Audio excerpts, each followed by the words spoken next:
Oke, halo, selamat pagi, siang, sore, dan malam. Nah, untuk tema kali ini adalah telur kampung, bukan telur kampung, sorry, ayam kampung yang gagal mengerami telur KT ya. Jadi ini hari ke-22 dan di hari ke-19 kemarin menetas satu ya.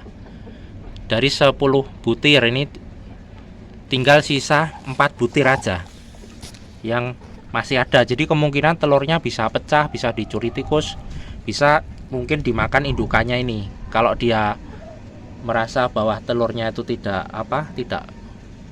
fertil, jadi kemungkinan dimakan sama si indukan ini. Nah, jadi telurnya ini gagal menetas ya. Jadi hanya menetas satu. Ini anaknya sudah saya gabungkan ke induk ayam KT yang asli, karena ternyata induk ayam KT-nya itu juga hari ini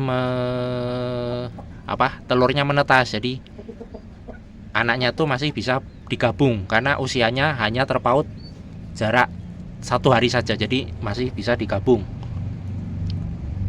Nah, saya akan menyimpulkan dari pengalaman saya ini 3 hal yang menyebabkan ayam KT ini, bukan ayam KT, ayam kampung ini gagal mengerami telur ayam KT.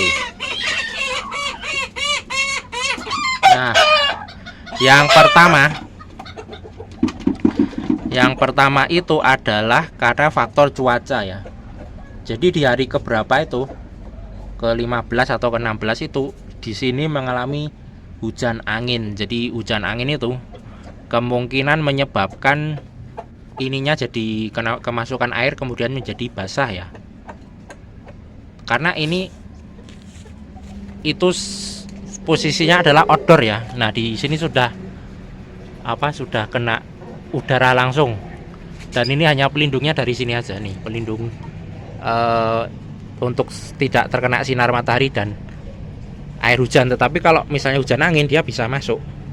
Walaupun ini sudah saya kasih semacam terpal pelindung ya. Jadi mungkin karena hujan angin itulah yang menyebabkan gagal, atau cuaca yang menyebabkan gagal, karena ini jadi basah ya. Ya, kemudian yang kedua itu faktor ayam KT-nya sendiri. Jadi ayam KT yang telurnya yang saya kasihkan di sini itu adalah ayam KT yang masih kurang pengalaman dalam hal berkembang biak ya, karena dia itu masih pertama kalinya bertelur. Nah, mungkin belum dibuahi atau mungkin telurnya itu tidak subur ya. Kemudian saya juga punya ayam jagonya itu, jago KT-nya itu, dia tidak bisa kawin duduk ya. Jadi kawin tuh harus ditaruh di kandang berduaan atau bertigaan, atau kita umbar saja dia baru mau kawin. Tapi kalau kawin duduk dia nggak mau. Jadi kita nggak tahu apakah sudah dibuahi atau enggak telurnya. Alhasil ya mungkin faktor itulah yang menyebabkan gagal ya. Jadi telurnya itu kemungkinan tidak fertil karena induknya masih kurang pengalaman, atau ayam KT-nya masih kurang pengalaman. Yang terakhir adalah, kalau menurut saya ini telurnya terlalu kecil sehingga tidak cocok dierami oleh ayam kampung, karena secara mungkin posturnya beda ya. Jadi kalau ayam KT kan ayam kampung kan ngeraminya kan kayak gini kan, ini kaki ya, ini badan. Jadi dia tidak nempel gini.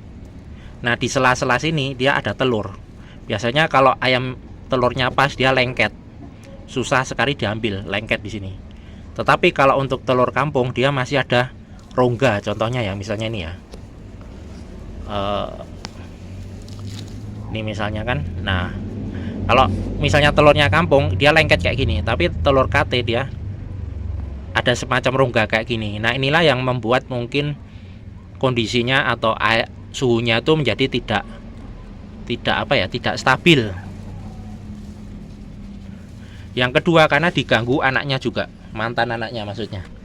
Jadi di sini ada ayam warna putih nih. Nah, dia ini kalau siang sering masuk ke dalam sini. Nah, kemungkinan dia bisa mengganggu ya, bisa mengacak-ngacak ini jeraminya ini, atau bisa juga mematuk-matuk telurnya ini, karena telurnya ini sisa tinggal 4 aja. Kemarin masih 8, kemudian 6, kemudian 4. Nah, saya nggak tahu kemana telurnya ini. Mungkin bisa dimakan tikus, mungkin bisa dimakan induknya ini, atau dimakan ayam lain, karena mungkin induknya ini kan juga punya insting ya, ketika telurnya sudah tidak subur mungkin dia akan memecahkannya. Nah, karena itu kalau menurut saya itu yang menyebabkan kegagalan. Nah, kemudian ini bentuk petarangannya juga tidak bagus kalau menurut saya, karena ada rongga-rongga yang bisa membuat si telur itu terselip. Contohnya ini kan lebih tinggi ya. Jadi dulu waktu saya cek itu ada telur yang terselip di sini ya. Telur yang terselip di sini. Nah, itu kan tidak bisa ditarik sama induk ayam, tidak bisa ditarik ke atas karena terselip di sini. Nah, otomatis walaupun telur itu subur atau fertil, dia menjadi tidak subur karena embrionya mati ya. Karena ketika sudah tidak dierami dalam beberapa jam, itu biasanya embrionya akan mati dan akhirnya gagal. Jadi sebaiknya kita perbaiki juga posisi petarangannya, jangan ada rongga. Misalnya seperti ini kan ada rongga yang menyebabkan telurnya itu terkunci di sini. Nah, alhasil itulah yang menyebabkan banyak yang gagal. Jadi hanya 10% aja yang hidup ya. Jadi dari 10 telur hanya 1 yang yang berhasil. Untuk anaknya nanti saya akan share setelah saya bikin video tentang ayam KT yang menetas ya telurnya, induk ayam KT yang mengeram yang habis mengerami telurnya, karena anaknya saya pindah ke sana. Jadi itu saja untuk tema kali ini. Jadi percobaan saya untuk mengerami telur KT ke indukan telur kampung itu ternyata banyak yang gagal ya. Nah, demikian untuk tema kali ini. Oke, selamat pagi, siang, sore, dan malam.